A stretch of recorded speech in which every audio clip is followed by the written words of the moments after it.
അതെ, 17 വയസ്സ് മുതൽ ഒരു പെൺകുട്ടിയുടെ മരണം വരെ പരിശുദ്ധ അമ്മ അവളെ വിടാതെ പിന്തുടർന്നുകൊണ്ടേയിരുന്നു. അവൾ മരണമടയുന്നതിന് മുമ്പുള്ള ഏതാനും ദിവസങ്ങളെ ഒന്ന് ധ്യാനിക്കുന്നത് നല്ലത്. ക്രിസ്മസ് ദിനം അവൾ ദിവ്യകാരുണ്യം സ്വീകരിച്ചു. നിദ്ര പ്രാപിക്കുന്നതിന് മുമ്പ് അവിടെയുള്ളവരോട് അവൾ യാത്ര പറഞ്ഞു.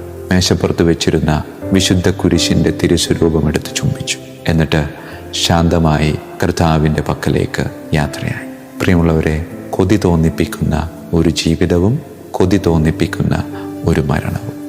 മരണം വരെ ബെനോയിത്ത് എന്ന പെൺകുട്ടിയുടെ കൂടെ പരിശുദ്ധ കന്യകാമറിയം അവളുടെ യഥാർത്ഥ അമ്മയായി കൂടെ ജീവിച്ചു. ഈശോ മിശിഹായ്ക്കും സ്തുതിയായിരിക്കട്ടെ. പ്രിയമുള്ളവരെ, ഇന്ന് ഫ്രാൻസിലെ തന്നെ അറിയപ്പെടുന്ന മറ്റൊരു തീർത്ഥാടന കേന്ദ്രമായ ലൗസിലെ പരിശുദ്ധ അമ്മയെപ്പറ്റിയാണ് നാം ഇന്ന് ചിന്തിക്കുന്നത്. 1664 ഈ പരിശുദ്ധ അമ്മ ലൗസിലെ ബെനോയിത്ത് എന്ന് പറയുന്ന ഒരു ഇടയ ബാലികയുടെ മുമ്പിൽ പ്രത്യക്ഷപ്പെട്ടത്.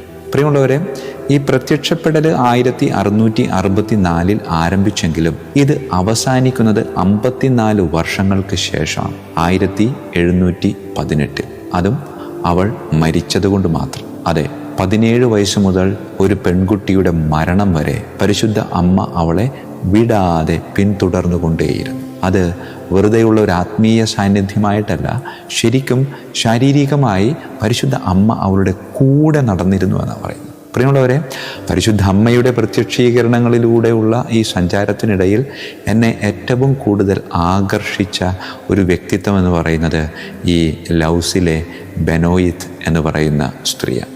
ഈ സ്ത്രീയുടെ ജീവിതം എന്ന് പറയുന്നത് വിശുദ്ധായിരുന്നു.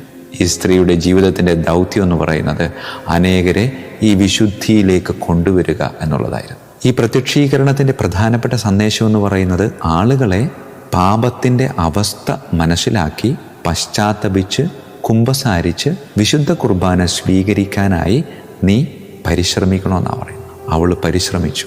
പ്രിയമുള്ളവരെ, അവളുടെ മുമ്പിൽ പ്രത്യക്ഷപ്പെട്ട പരിശുദ്ധ കന്യകാമറിയം അമ്മയെ തന്നെ വിശേഷിപ്പിച്ച ഒരു പേര് എന്ന് പറയുന്നത് പാപികളുടെ സങ്കേതമേ എന്നായിരുന്നു.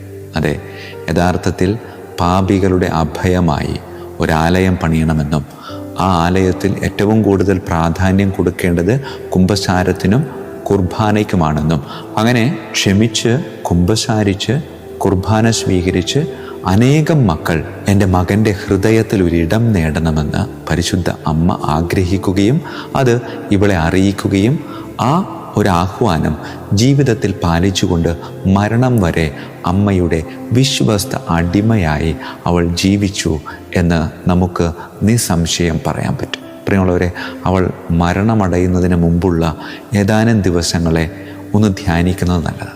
1718 അവൾക്ക് 71 വയസ്സ് പ്രായമുള്ളപ്പോൾ 1718 ക്രിസ്മസ് ദിനം അവൾ ദിവ്യകാരുണ്യം സ്വീകരിച്ചു. പിന്നീട് ഡിസംബർ 28 കുഞ്ഞു പൈതങ്ങളുടെ അന്ന് ആത്മാവിനാവശ്യമായ അന്ത്യകൂദാശകളൊക്കെ സ്വീകരിച്ച് രാത്രി 8 മണിയോടെ കർത്താവിൽ നിദ്ര പ്രാപിച്ചു. നിദ്ര പ്രാപിക്കുന്നതിന് മുമ്പ് അവിടെയുള്ളവരോട് അവൾ യാത്ര പറഞ്ഞു. മേശപ്പുറത്ത് വെച്ചിരുന്ന വിശുദ്ധ കുരിശിൻ്റെ തിരുസ്വരൂപം എടുത്ത് ചുംബിച്ചു. എന്നിട്ട് ശാന്തമായി കർത്താവിൻ്റെ പക്കലേക്ക് യാത്രയായി. പ്രിയമുള്ളവരെ, കൊതി തോന്നിപ്പിക്കുന്ന ഒരു ജീവിതവും കൊതി തോന്നിപ്പിക്കുന്ന ഒരു മരണവും. ഈ ബെനോയിത്ത് എന്ന സ്ത്രീ ഇത്രമാത്രം വിശുദ്ധിയോടെ ജീവിക്കാനുള്ള കാരണമെന്ന് പറയുന്നത് പരിശുദ്ധ അമ്മയുടെ സാന്നിധ്യം അവൾ തിരിച്ചറിഞ്ഞ സാന്നിധ്യത്തെ പിന്നീട് ഒരിക്കലും അവൾ